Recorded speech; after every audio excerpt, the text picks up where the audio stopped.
Shalom Wisdomers, bertemu kembali di Wednesday Bible Wisdom. Gimana kabarnya Bapak Ibu sekalian, para Wisdomers di rumah? Kami berdoa dari Wednesday Bible Wisdom dan GBI Kebon Siri bahwa Bapak dan Ibu, para Wisdomers semua, sehat-sehat saja, baik-baik saja, sama seperti jiwa Bapak dan Ibu, baik-baik saja.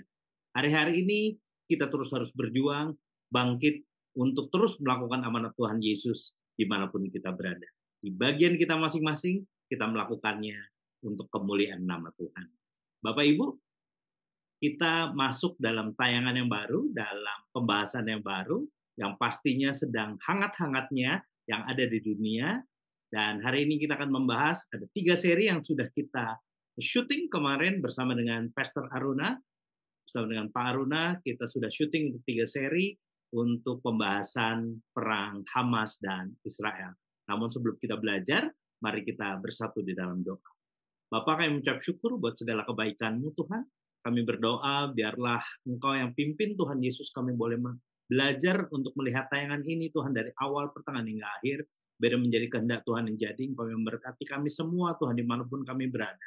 Berkati semua alat-alat untuk mendukung untuk kami bisa belajar Tuhan Yesus melalui tayangan ini. Berkati Tuhan Yesus Tuhan, semua Tuhan Yesus para wisdomers yang ada dimanapun mereka berada. Kami mengucap syukur buat Pastor Aruna Tuhan Yesus, buat Pastor Gunawan Tuhan Yesus, dengan GBI Kebon Siri Tuhan Yesus. Kami mengucap syukur buat seluruh teman-teman para admin Tuhan Yesus Tuhan, daripada Wednesday Bible Wisdom. Biarlah segala pujian, hormat, dan kemuliaan kami kembalikan semuanya kepada Tuhan Yesus. Di dalam nama Tuhan Yesus Kristus, kami siap belajar. Amin. Wisdomers, selamat menyaksikan. Jadi ya kita mengertilah. Kali ini Israel sudah palang basah. Israel tidak mau berhenti. Netanyahu bilang tidak akan berhenti sampai Sandra dikembalikan. Dikembalikan Sandra aja masih ada plus-plusnya. Tapi yang kita harus berdoa. Ya, waduh. Saya bingung adalah Iron Dome-nya bisa bocor ya, Bapak. Itu kan bocor kan 10%. Iya, kesaktiannya ternyata tidak kalau kemarin kan kita melihat, wah sakti banget. Sekarang jebol juga ya, Pak Bro ya. Ternyata dikirimnya banyak tuh, 3.000 sampai 5.000 kok dikirim langsung sekaligus. Dan jaraknya dekat loh. Jaraknya dekat. Itu kan kemarin ada yang di rudanya dari jarak bawah gitu. Iya. Jatuhnya malah di rumah sakit orang Palestina. Jadi Palestina ngebom, malah rudanya jatuhnya di rumah sakit, tapi nggak kan rumah sakitnya, di luarnya. Jadi Pak Bro, 10% itu kira-kira adalah sisi yang tidak bisa ditanggung oleh Iron Dome. Iron Dome itu apa, 1 kali gerak tuh berapa harganya itu? Betul. Modalnya kan besar sekali itu. Jadi yang masuk itu jumlahnya di bawah 10%. Jadi kalau kita bilang ya wajar ya. Ya kalau nggak pakai Iron Dome gimana itu Pak Bro? 3.500 masuk loh. Habis ini keluar Iron Dome versi baru Pak Bro. Ya uangnya harus minta sama orang Israel yang bekerja di negara-negara Eropa. Iya. Nah Indonesia ini tanggal 8 November, jadi 5 hari yang lalu, MUI mengeluarkan maklumat untuk tidak boleh menggunakan produk-produk yang terkait dengan Israel. Wah, jadi seperti lama, kita pokoknya ban. Kita tidak mau pakai produk-produk Israel.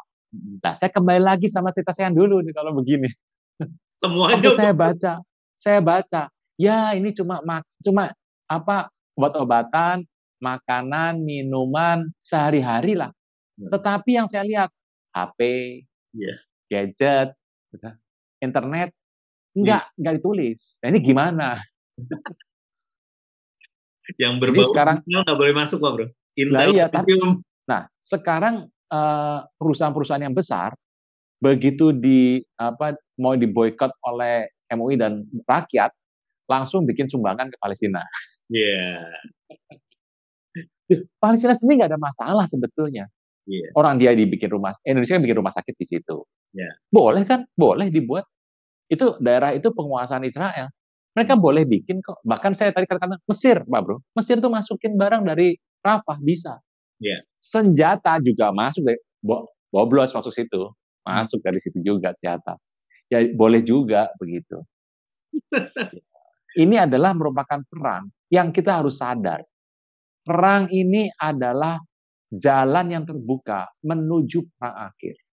Situasi yang Anda dengar dari khotbah, dari Alkitab, dari YouTube, dari manapun terkait dengan perang besar akan dimulai dengan perang ini. Mesti perhatian, jangan lepas. Tapi ingat, jangan mengutuki. Gitu ya. Oh, ini Terus jangan memberkati Palestina, berarti Israel. Oh, dua-duanya sama-sama nggak ketemu Tuhan kok. Kita berdoa mereka ketemu Tuhan, mereka berubah, mereka mau berhenti untuk perangnya dan kembali damai di sana. Kira-kira gitu, Pak Bro. Pak Bro, tadi Pak Bro cerita tentang Makabe. Ini kan kalau nggak salah kitab Intiada tidak masuk di kanon ya, Pak Bro? Ini kalau di kitab saya nih punya kitab Deuterokanonika. Ada tuh ya Kanonika. Itu cerita soal Makabe dan 5 anaknya tuh jadi pemimpin di situ. Itu kayaknya kapan-kapan boleh dibahas, Pak Bro, karena kan ada sahabatnya Pak Bro di sana, Antiochus Epiphanes. Antiochus Epiphanes itu adalah tokoh dari Seleucus, Syria, raja Yunani yang menguasai Syria, Seleucus, yaitu rajanya Antiochus Epiphanes keempat, yang disebut sebagai salah antikristi.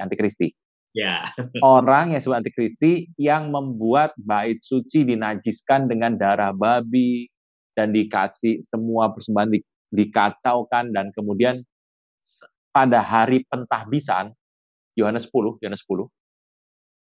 Yesus masuk, itu hari raya pentahbisan, the feast of dedication. Disitulah Tuhan Yesus masuk. Nah, feast of dedication itu ada dibuatnya oleh seseorang, Judas Makabe. Jadi dia bersihkan tempat itu, selama itu dibersihkan. Ini Bapak Ibu, ini informasi bagus untuk Anda yang belajar mengenai perjuangan dari Makabe. Waktu itu Makabe masuk membersihkan, udah mati tuh, udah kalah, si Antiochus Epiphanes kalah, masuklah Makabe, dibersihkan semuanya, udah bersih total semuanya, dia mau menyalakan lilin.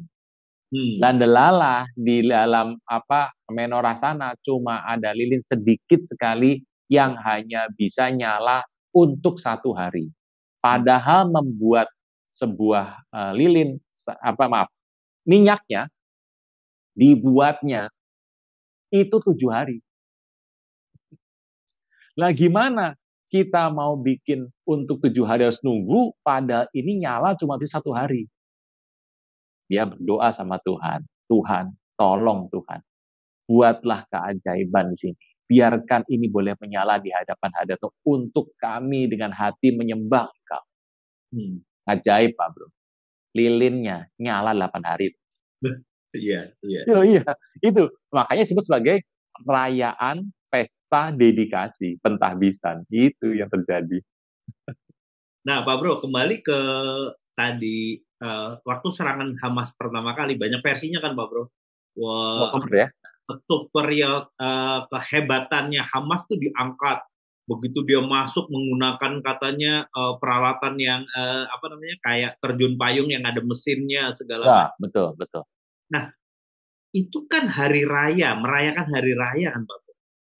Jadi adalah sangat wajar kalau Israel marah sekali karena sedang merayakan itu ya, Pak Bro. Sebetulnya kenapa bisa masuk? Gimana? Karena di selatan. Oh iya. Padang gurun tuh gini. Kalau orang mau masuk padang gurun, dia mau apa? Beda loh, Pak Bro. Ini Indonesia kan gemah ripah lot jinawi toto terem kertor harjo ya toh. Israel itu yang subur, tanah perjanjian itu daerah panas. Itu daerah gurun, semuanya, seluruhnya gurun. Tetapi dibangun oleh Israel yang utara dibangun. Jadi utaranya nggak betul utara sih, setengah ke atas itu, setengah lebih ya, ke atas itu dibangun. Nah yang gurun yang dibawa, itu cuma sebagai pertanian atau peternakan atau daerah untuk pembibitan aja. Nah daerah itu justrunya malah dibuat pesta. Memang daerah situ Iron Dome-nya dan penjaganya tidak seketat yang di utara. Oh, oke. Jadi mau gimana kita ngomong ya susah ya. Nah waktu lagi pesta datang itu terjun payung dan pakai mesin gitu. Gitu. Orang-orang yang nggak sadar, dipikir itu dari apa? Orang mungkin tentara Israel, orang nggak sadar. Begitu mereka sampai ditembak lah baru sadar. Itu mobilnya habis semua, Pak Bro, mobilnya hangus semua. Iya. Ngelihat yang video orang lari-lari sambil ditembak-tembakin itu loh, Bang. Iya.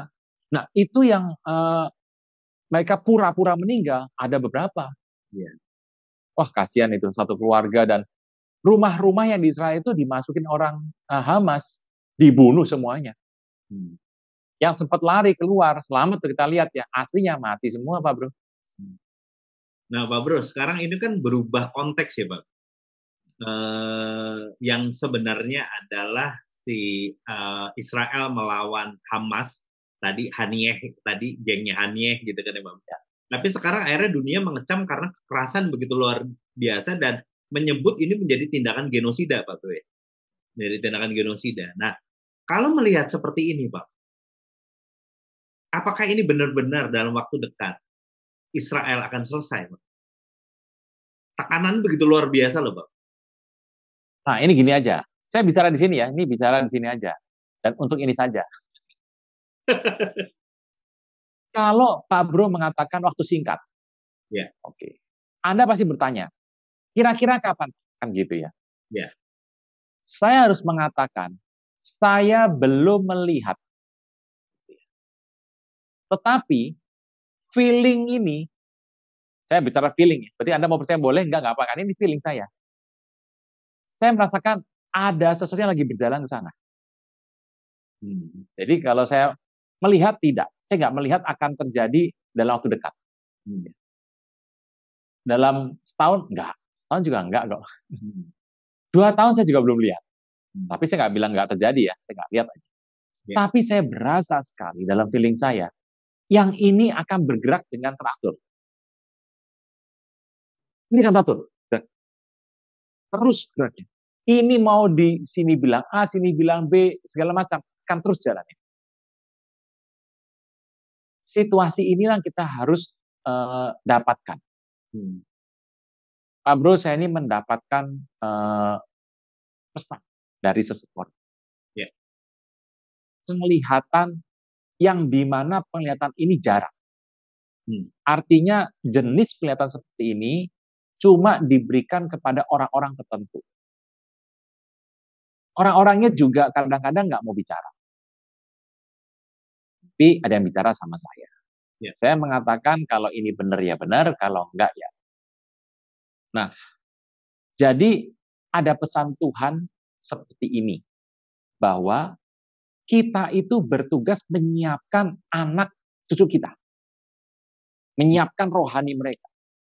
Menyiapkan kehidupan roh mereka. Mereka berdoa. Mereka sungguh-sungguh sama Tuhan. Jadi menyiapkan karakteristik yang bagus bagi generasi muda. Menyiapkan mereka untuk mengerjakan bagian kita di masa depan. Karena mereka akan mendapatkan anugerah daripada Tuhan. Mereka harus siapkan. Nah, untuk persiapan ini nggak mudah. Karena kan Pak Bro tahu ya, alih generasi ada yang bilang, wah ini saya merasa saya tersingkir, anak muda yang naik. Loh, kita tuh harus memberikan alur yang baik kepada anak kita. Yang sudah dewasa atau sudah lanjut usia, sudah tua, bukannya mundur. Kita sama-sama menyerahkan satu bagian kepada yang muda untuk masuk. Ya. Karena pesannya bilang begini, kelihatannya yang nanti akan menyelesaikan bagian ini adalah generasi kelima dari Bapak Ibu Saudara sekalian. Bukan 5 generasi dari Anda ya, bukan loh, bukan Bapak Ibu. Tapi adalah anak-anak cucu kita, generasi kelima dalam sebuah gereja yang normal. Normal saya bilang. Ya. Gereja anak muda, saya nggak bilang anak muda. Gereja itu terdiri dari berbagai macam usia. Orang yang paling tua di gereja, ini gereja yang cukup besar ya kira-kira, paling tua. Ya. Itu anggap saja generasi pertama. Pertama, kedua, ketiga, keempat, kelima. Ya. ini yang akan menghadapi situasi ini. Nah, kalau yang 5 menghadapi kira-kira, yang 3 masih ada nggak? Masih ada loh. 4 juga masih ada. Ya, kalau yang ini terakhir mungkin sudah mulai ini ya, sudah mulai pendiam, ya sudah tinggal bersama dengan Tuhan untuk mengalami berkat Tuhan segala macam. Tapi yang ini masih aktif, yang 3 masih aktif. Ya. Apalagi yang ini. Tapi Tuhan katakan, disiapkan karena nanti ini akan ditutup oleh ini. Generasi kelima. Kalau saya bilang tuh berarti kalau hari ini saya ini generasi ke-3 atau 4. Saya nih 3 atau 4. Ada orang mengatakan saya ini ada di 3. Ada yang bilang saya ini mungkin masih 4 ya, 3 atau 4 lah, 3 4. Pak Bro ini 3 4 lah kira-kira. Ya. Akhirnya kita siapkan yang ini. Jadi Bapak Ibu Saudara sekalian, itu saja yang saya ceritakan. Itu gimana ngomongnya? Ini ngomongnya kepada seseorang. Beberapa orang sebagai pendoa. Kalau saya bilang pendoa itu bukan pendoa ya, Bapak Ibu tahu level pendoa itu macam-macam ya. Tapi ya cuma itu saja yang saya dapat. Dan apa yang dikatakan itu sebetulnya saya pribadi sudah hampir merasakan itu. Tapi kan Pak Bro tahu saya nggak akan pernah ngomong, Pak Bro. Iya. Orang yang tahu, yang ikuti saya ya berusaha menaksir bisa dapat lah gitu kira-kira. Ya. Tapi intinya adalah cerita ini saya percaya. Siapkan generasi kelima. Karena mereka yang akan menghadapi nanti di akhir. Wow. Kita ngalami nggak ketiga nih? Ngalami nggak Pak Bro? Kita ngalami, kita bersama ini. Iya. 10 tahun dulu Pak Bro, 10 tahun dulu Anda kelarkan masalah 10 tahun ini. Berarti di luar kita melakukan amanat agung juga kita punya tugas untuk mempersiapkan generasi kita yang di bawah ya Pak. Pak Bro, ada 2 tugas akhir zaman yang Bapak Ibu harus mengerti. Orang-orang itu selalu rindu akhir zaman. Rapture tuh rindu. Saya tidak menyalahkan, saya bahkan mendukung Anda tuh suka rapture dan Anda mau menunggu rapture dan rindu dengan rapture. Itu benar. Anda harus berpegang sama ini. Tapi itu baru 1 loh. Yang nomor 2. Selama Anda di muka bumi ini, Anda harus menjaga muka bumi ini sesuai dengan rencana Tuhan. Itu nomor 2. Nomor 2 ini, banyak orang yang, pokoknya rapture. Yang penting rapture aja, saya sudah pergi aja. Yang ini nggak penting. Waduh. Ini harus seimbang loh Bapak Ibu. Ini kalau nggak seimbang, saya tuh melihat ini orang yang sekarang cuma yang ini nih, yang dengar cuma yang ini. Yang ini enggak, nomor 2 ini enggak, nomor ini aja terus yang nomor 1 ini. Ini harus seimbang 2. Jadi Anda harus berdoa untuk sejahtera di Indonesia, untuk pemilu ini harus berdoa. Nah ini pemilu nih Pak Bro, nah ini cerita baru lagi nih pemilu. Asik. Ini tanya sama saya nanti ya. Milih siapa Pak? Nah ini. Bro masih ingat ya? Konsep pemilu apa sih? Luber, jurdil. Ya. Langsung umum bebas rahasia justru adil. Ya. Langsung umum bebas rahasia. Rahasia kau tanya sama saya, Pak, Bapak milih siapa? Loh rahasia kau tanya. Bapak Ibu, begini, sebagai hamba Tuhan, orang percaya, Anda juga hamba Tuhan, ya, Anda orang percaya. Ya. Saya tuh kadang-kadang nggak ngerti bagaimana orang percaya bisa ribut hanya karena beda pilihan. Saya bilang ini dari Tuhan, ini juga dari Tuhan, ribut. Sepertinya kayak kerjaan tuh kurang ya. Kita tidak usah meributkan siapa yang Tuhan pilih. Ya. Kita berdoa saja. 1, pemimpin takut akan Tuhan. Ya. Yang akan melakukan pekerjaan Tuhan. Ya. Pemimpin yang akan mencintai rakyatnya. Yang akan pokoknya dia tuh open. Artinya dia toleran, orang toleran. Toleran, takut sama Tuhan, dan nasionalis. Kita berdoa yang terbaik untuk Indonesia. Nah, kalau pilihan Bapak Ibu, selesaikan itu nanti kotak suara. Iya. Mau coblos A, B, C, gitu, urusan Anda sama Tuhan. Ya. Jadi itu saya nggak mau tahu. Tapi yang penting orang Kristen harus menyuarakan hal ini. Nah sekarang intinya kebaliknya Pak Bro. Wis ribut di mana-mana. Nah ini kan konteksnya beda. Kayak perang tadi. Melihat sebuah peperangan beda konteksnya. Loh beda konteksnya kok ribut gitu ya. Ini karena saya nggak mau ngomong ah. Saya nggak mau ngomong ah. Nggak, maksud saya ributnya tuh terlalu dini gitu ya Pak Bro. Maksud saya tuh ya wes lah. Bro harus ingat loh. Kenapa perang ini ribut? Ya. Dan ribut ini udah bener ributnya udah bener. Tapi disenggol sedikit langsung gitu. Bapak Ibu coba pikir, siapa yang nyenggol? Kuasa gelap. Ya.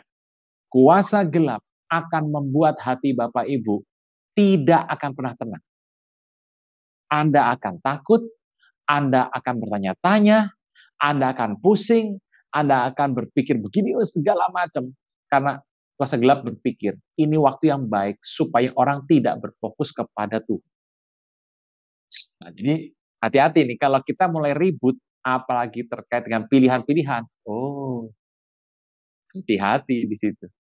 Kayaknya gini Pak Bro, dari 2020 sampai 2023 itu kan ibaratnya masa puasa 40 hari kan Pak.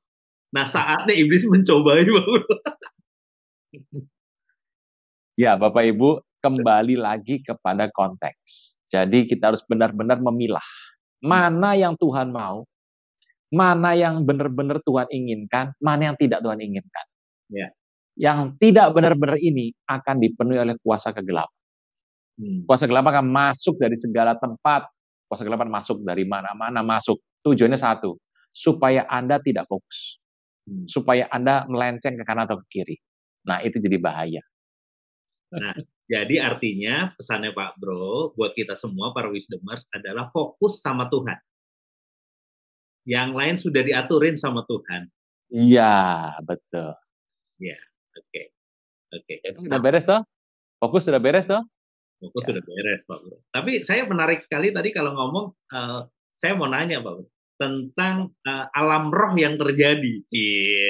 Ini alam roh terjadi. Pak Bro soalnya kan tadi sebut ada orang yang bicara gini, ini termasuk koridor orang-orang yang bermimpi di jam-jam 3 pagi ke atas ya Pak Bro ya? Ya. Yang nubuatannya tajam ya Pak Bro ya? Iya. Sebenarnya apa sih Pak Bro yang terjadi? Kan kemarin kita lagi heboh-hebohan tentang climate change, Pak Bro. Climate change, lalu perubahan tadi Pak Bro cerita cuaca yang ini sebenarnya bukan hujan yang sebenarnya. Terus berkaitan tentang CERN. Kartu daripada kuasa gelap dibuka katanya UFO udah terjadi. Sebenarnya ini apa yang terjadi atau apa sudah ada bocoran dari Simpson Pak Bro dengan kondisi terakhir seperti ini Pak Bro? Sebetulnya kita tahu ada orang yang berdoa, doa tak kutip ya, dan mendapatkan sesuatu. Bisa Tuhan yang bicara, bisa bukan Tuhan. Kita tahu iblis itu pintar. Dia jago dan dia bisa mengubah segala sesuatu. Hari-hari kita hidup, kita ada di tengah hutan, dan kita bisa salah langkah loh Pak Bro.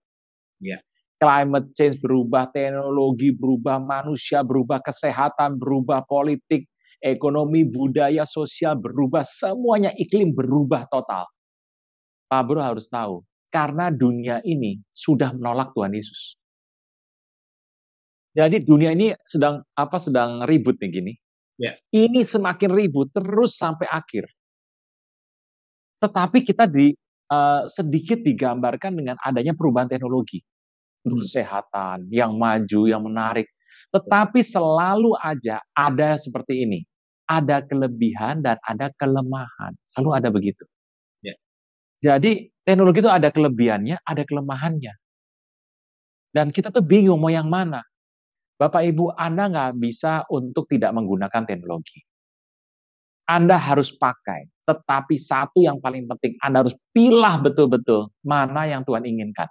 Ini semuanya akan berakhir pada hancur nanti. Akan hancur. iblis memang sengaja mengubah fokus Bapak Ibu. Nah, hari ini kembali sama fokus. Misalnya, dalam sebuah pemilu, apa yang kita lakukan? Kita menyuarakan, pilih presiden yang seperti ini, pilih yang nasionalis, yang cinta Tuhan, yang begini-begini. Itu suara kita, kenceng terus. Ya. Tetapi untuk pilihan, itu pilihan hati Anda dengan Tuhan. Pak, kalau saya milih misalnya pasangan si A, yang itu milih si B, apa salah? Oh, tidak salah. Tidak salah loh. Ya. Tuhan itu mengatur. Jadi misalnya gini, saya mengatur kepada kelompok orang ini untuk memilih A. Tuhan mengatur kelompok ini untuk memilih B. Ya. Nanti misalnya menang tuh si A. Ya. Yang menang si A. Berarti A dipilih Tuhan. Oh, belum tentu. Belum tentu. A hanya taat melakukan perintah Tuhan, coblos A. Apa A itu orang yang benar? Belum tentu. Ya. Kita harus berdoa juga buat A kan? Ya. Lah apa yang milih B itu pasti salah? Enggak, karena Tuhan perintahkan dia milih B. Karena situasi suaranya, pokoknya harus suaranya seperti itu aja, segini suaranya. Kan nggak mungkin orang Kristen milih misalnya A semuanya, kan nggak enak toh Pak Bro. Orang Kristen ada yang milih A, ada yang milih B, ada yang milih C, kan gitu. Tuhan yang mengatur itu. Lalu apa pilihannya salah? Saya sudah pilih C, kok nggak pilih? Saya salah nih. Oh enggak. Selama suara Anda benar, Anda berkata harus orang itu yang cinta Tuhan dan nasionalis dan yang Pancasilais yang begini-begini. Sama dengan perang ini. Makanya kalau kita melihat situasi berubah, ekonomi berubah, semuanya teknologi berubah. Anda harus memilih Tuhan. Aku harus fokus pada yang mana. Nah itu doanya tuh begitu Pak Bro. Ya. Waktu doa yang betul, Tuhan akan mengatakan, untuk engkau pada hari ini, engkau harus melakukan A. Orang itu, engkau kali ini, engkau harus melakukan B. Kenapa saya akan A salah? Enggak. Karena dari A akan Tuhan buat seperti ini, seperti ini. Cara Tuhan tuh banyak sekali, Pak Bro. Iya. Nah, saya tuh melihat hal seperti itu. Oh, ternyata berjalan bersama dengan Tuhan, itu seperti itu yang betul. Ini diresapkan. Ini kata saya diresapkan, dipikir dulu, diresapkan, dan nanti baru berkomentar, gitu kira-kira. Iya. Banyak yang harus dicermati. Dicermati dulu. Jadi Pak Bro mau bilang bahwa yang menjadi kehendak Tuhan yang jadi ya Pak Bro. Apapun itu. Jadi kita manut aja sama Gusti Yesus. Mau diarahkan bagaimana. Kadang kan. Bro. Gimana Pak Bro? Kalau misalnya nih yang terpilih si A. Ya. Kalau terpilih si A ya sudah toh. A menang toh. Ya. Oh enggak. Kita di muka bumi ini bukan hanya milih. Kita harus menjaga. Kita doakan toh tiap hari. Betul. Supaya apa? Supaya keputusannya benar. Apa pernah salah? Dia pasti salah. Bapak Ibu, Anda kan berdoa untuk Pak Jokowi tuh, yang akan berakhir masa dalam tahun depan. Apakah selama hidupnya dia milih nggak pernah salah? Apa nggak pernah merugikan Anda? Nah, Anda kan pasti juga berasa, kenapa orangnya begini ya? Tapi kan kita berdoa, Pak Bro. Kita berdoa untuk kedamaian, untuk ketentraman. Itu yang Tuhan mau. Jadi kehendak Tuhan itu jangan lihat akhirnya. Ini akhirnya bagus. Enggak. Taat saja sama perintah Tuhan, hasilnya serahkan sama Tuhan. Ya, ini saya jadi ingat cerita beberapa orang, Pak. Tidak ada Tuhan Yesus yang disalib kalau tidak ada Yudas Iskariot. Kalau terus orang banyak membenci, jangan gitu loh. Ini Yudas Iskariot udah termasuk kehendaknya Tuhan supaya ini terjadi gitu. Jadi akhirnya ribut. Yudas Iskariot itu adalah jahat, dan emang Yudas Iskariot emang diminta Tuhan untuk melakukan hal itu. Iya.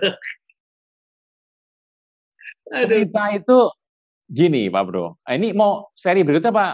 Langsung atau? Lanjut, Pak Bro. Udah lama nggak itu, kita gas terus, Pak Bro. Untuk sebuah rencana Tuhan, itu seperti sebuah, kalau Pak Bro lihat sebuah film lah.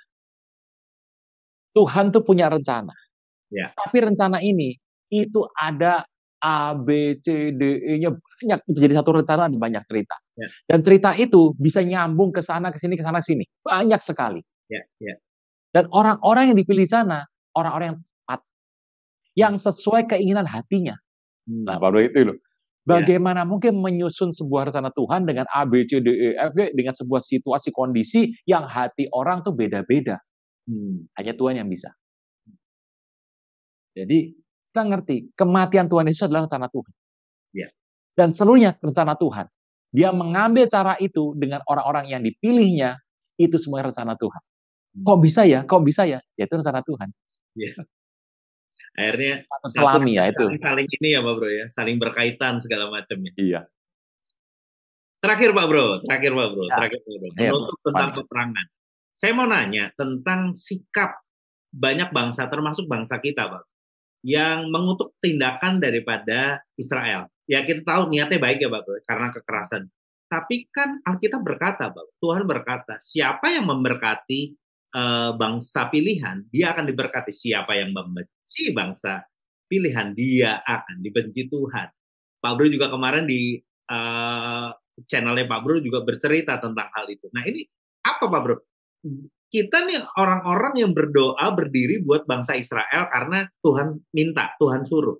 Tapi ternyata bangsa kita tidak sejalan dengan itu. Nah apakah impact-nya nanti ke bangsa kita akan menjadi kutuk yang terjadi Pak Bro atau gimana Pak?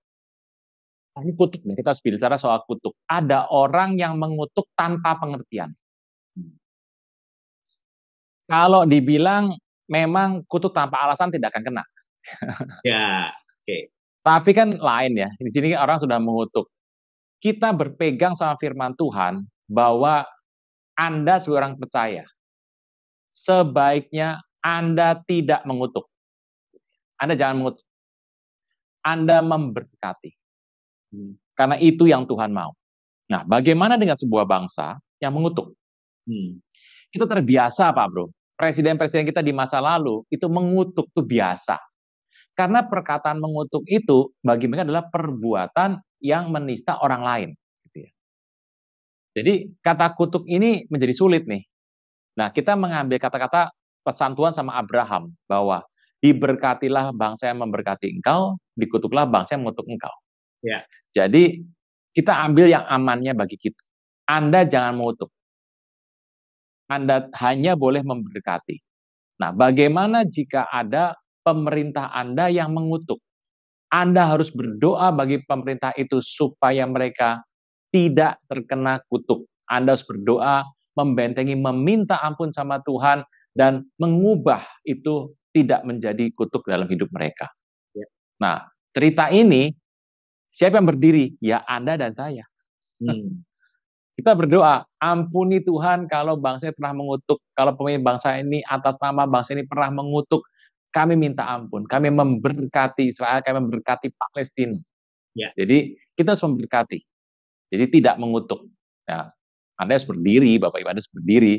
Jadi memang sulit, saya tahu ini sulit, tapi saya percaya kalau ada orang percaya anak Tuhan, Anda pasti bisa. Yes. Gitu Pak Bro. Yes. Jadi kita berada pun dimanapun kondisinya bangsa dan negara, kita harus berdoa, memberkati bangsa di mana kita dipilih Tuhan berada, dan juga kita memberkati adanya shalom Tuhan di Israel ya Pak Bro ya. Jadi memang kita tidak setuju dengan kekerasan yang ada, tapi kita menurut apa yang Tuhan mau adalah memberkati Israel supaya Israel menjadi berubah pikiran dan menerima Tuhan sebagai Tuhan dan Juru Selamat. Ya. Palestina ingin sebuah negara yang baik. Ya. Kan two-state solution, solusi dua negara itu ditolak sama Palestina. Ya. Dan Israel nolak, oh ya sikat. Kalau udah nolak ya sudah sikat sekalian aja begitu. Memang negara kan adanya tahun 88, PLO waktu itu. Dan 2012 itu menjadi anggota non-negara. Bendera itu cuma baru berkibar di PBB itu 2015 tuh Pak Bro. Yang lalu 8 tahun yang lalu baru berkibar itu. Tapi gini, Palestina kita harus doakan. Rencana Tuhan, ya bagaimana kita tahu bahwa Tuhan itu mengatakan rencananya cerita di Timur Tengah itu, di Palestina, di Israel itulah akhir zaman nanti. Kita berdoa hari ini, sejahtera ada di sana, ada kedamaian di sana, perangnya boleh berhenti dengan cepat dan bantuan diberikan. Ini kalau nggak diberhentikan Pak Bro, nambah terus Pak Bro. Kita baru ngelihat ini sudah 11.000, nanti minggu depan berapa, bulan depan berapa. Aduh, panjang cerita Pak Bro. Nyawa yang hilang ya Pak Bro. Iya, nah, yang ketawa siapa? Ya kuasa gelap ketawa. Kuasa gelap ketawa. Ini jadi inget cerita Pak Bro itu. Kuasa gelap senengnya cari orang banyak-banyak gitu. Apa namanya? Oh, itu makanya. Anubis Pak Bro. Oh, pakai bis ya. Hati-hati. Jiwa dituai dalam jumlah yang banyak, kesukaan siapa? Kuasa gelap. Ya. Kuasa gelap tuh nggak peduli mau Israel ke, mau Palestina ke, mau Hamas, nggak peduli. Yang penting banyak. Belum bertobat, meninggal banyak, dia hadir situ. Oke. Jadi Anda tahu tugas Anda, gitu kira-kira. Terakhir Pak Bro. Ya. Pak Bro tadi bercerita tentang 2033, 10 tahun ya ke depan. Apa yang harus kita lakukan? Pak Bro kasih final statement buat kita semua, para wisdomers. Apa yang harus kita lakukan? Lalu dengan kondisi hari-hari ini, di mana terjadi perubahan, sudah tahun baru yang baru nih, ini kan kita masa berjuang terus ya Pak Bro. Satu, berjuang buat diri sendiri, buat keluarga, dan juga bangsa dan negara dan semuanya gitu. Nah, pesan Pak Bro buat kita, apa yang harus kita lakukan hari-hari ini, para wisdom? Sebenarnya mudah saja Pak Bro. Intinya, Anda bercerita pada orang tentang Alkitab, tentang kebaikan Tuhan. Saya tidak berani memutuskan, tapi minimal satu orang yang akan dijamah melalui hidup Anda. Satu orang itu minimal. Selama Anda hidup, minimal satu orang yang dijamah melalui hidup Anda. Anda bercerita sama orang menurut gaya Anda, menurut tipe Anda, pengetahuan Anda, caranya seperti yang kita katakan bebas. Yang penting tarik sebanyak orang datang kepada Tuhan. Kalau hari ini nggak bisa, besok. Besok nggak bisa, besoknya lagi. Terus Anda usahakan untuk orang itu mengenal Tuhan. Minimal satu dalam hidup Anda, Tuhan sudah berikan. Kira-kira itu Pak Bro. Amin. Thank you Pak Bro. Jadi kapan kita syuting lagi Pak Bro? Oh, ini sudah syuting. Ya, jadi nanti ke depannya buat teman-teman semua, para wisdomers, tayangan-tayangan kita juga akan nanti muncul ke depannya. Tunggu saja. Stay tune di dalam grup ya Pak Bro ya, WA grup yang ada. Nanti kalau ada pertanyaan dan segala macam, silakan bertanya melalui admin, nanti akan disampaikan dan kita akan berikan jawabannya. Terima kasih Pak Bro buat pembicaraan, buat penjelasan, buat pencerahan buat kita semua sehingga kita tidak salah jalan. Ucap syukur bahwa Tuhan memberkati kita semua dengan pengetahuan-pengetahuan, pencerahan-pencerahan pada hari-hari ini ya Pak Bro. Terima kasih banyak. Ya, sebelum kita mengakhiri sesi ini Pak Bro boleh berdoa buat kita semua ya Pak Bro ya. Silakan Pak Bro. Bapak Saudara sekalian, kita akan berdoa bersama-sama. Bapa di sorga, dalam nama Tuhan Yesus, anugerah-Mu limpah lebih dari cukup dalam hidup kami. Kami perlu kuasa-Mu, kami perlu hati-Mu, kami perlu kemampuan daripada Tuhan untuk pergi memberitakan kabar baik, amanat agung Tuhan Yesus akan terjadi dalam hidup kami. Engkau yang mengutus kami, Engkau yang mengurapi kami, Engkau memampukan kami untuk berjalan kemanapun kami pergi, karena kami tahu waktunya sudah sangat amat singkat. Bapa, kami berterima kasih atas semua yang kami terima, kami percaya harus kami kembalikan untuk kerajaan-Mu, dan biarlah semuanya kami boleh lakukan di dalam nama Tuhan Yesus. Terpujilah nama-Mu kekal selama-lamanya. Dalam nama Tuhan Yesus yang percaya boleh berkata, amin. Amin. Terima kasih banyak Pak Bro. Thank you Pak Bro. Sesi-sesinya, kita ketemu lagi nanti di tayangan-tayangan berikutnya ya Pak Bro ya. Masih Gandul, jangan lupa. Buat teman-teman para wisdomers, kita akan bertemu kembali dalam sesi-sesi selanjutnya. Tuhan Yesus memberkati. Saudara-saudariku yang terkasih, hanya Yesus yang sanggup melepaskan Anda dari segala kesalahan dan dosa. Selalu ada waktu bagi Dia, tetapi tidak selalu ada waktu bagi Anda. Mari ucapkan doa berikut dengan yakin. Tuhan Yesus, Ampuni segala kesalahanku dan segala dosaku. Saat ini, dengan sadar dan rela, aku mengundang Engkau sebagai Tuhan, Raja, dan Juru Selamat hidupku. Terima kasih Tuhan Yesus untuk namaku telah dicatat di dalam kitab kehidupan. Amin.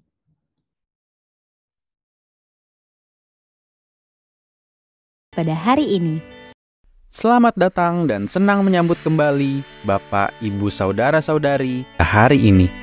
Ibadah minggu depan pada hari Minggu tanggal 3 Desember 2023, ibadah akan dimulai pukul 10 pagi. Pesan firman Tuhan akan disampaikan oleh Pastor Ade Surya Tarigan. We're excited to invite you at Kingdom Teen Special Service Edition pada hari Minggu 3 Desember 2023, pukul 10 pagi sampai dengan 11.30 siang, bertempat di iNews Tower lantai 3 Meeting Room A2. Akan ada games, door prize, dan full Christmas song. Let's have a holy jolly Christmas with Kingdom Teens. Minggu kedua tiap bulan akan diadakan baptisan air. Bagi jemaat yang belum dibaptis dan rindu memberi diri untuk dibaptis, dapat menghubungi Pendeta Jafar Tamrin MTH di nomor berikut ini. Persembahan umum, syukur, dan persepuluhan dapat Anda berikan melalui QR Code berikut ini. Scan QR Code yang tertera di layar atau yang tersedia di depan bangku Anda. Persembahan melalui QR Code tidak dipungut biaya apapun. Persembahan umum, persepuluhan, diakonia dapat Anda transfer ke nomor rekening berikut ini. Kepada seluruh jemaat GBI Kebon Sirih, kami menghimbau untuk selalu menjaga kebersihan di sekitar lantai 3, baik di ruangan dan di koridor. Berikut beberapa hal yang dapat dilakukan untuk menjaga kebersihan sekitar. 1. Makan di ruang yang sudah disediakan, seperti di depan lift kargo, tidak di koridor. 2. Tidak membawa makanan atau minuman ke ruang ibadah. 3. Membuang sampah pada tempatnya. Demikian untuk kenyamanan kita bersama. Terima kasih. Demikianlah GBI Kebon Sirih News Flash hari ini. Selamat hari Minggu. Tuhan Yesus memberkati.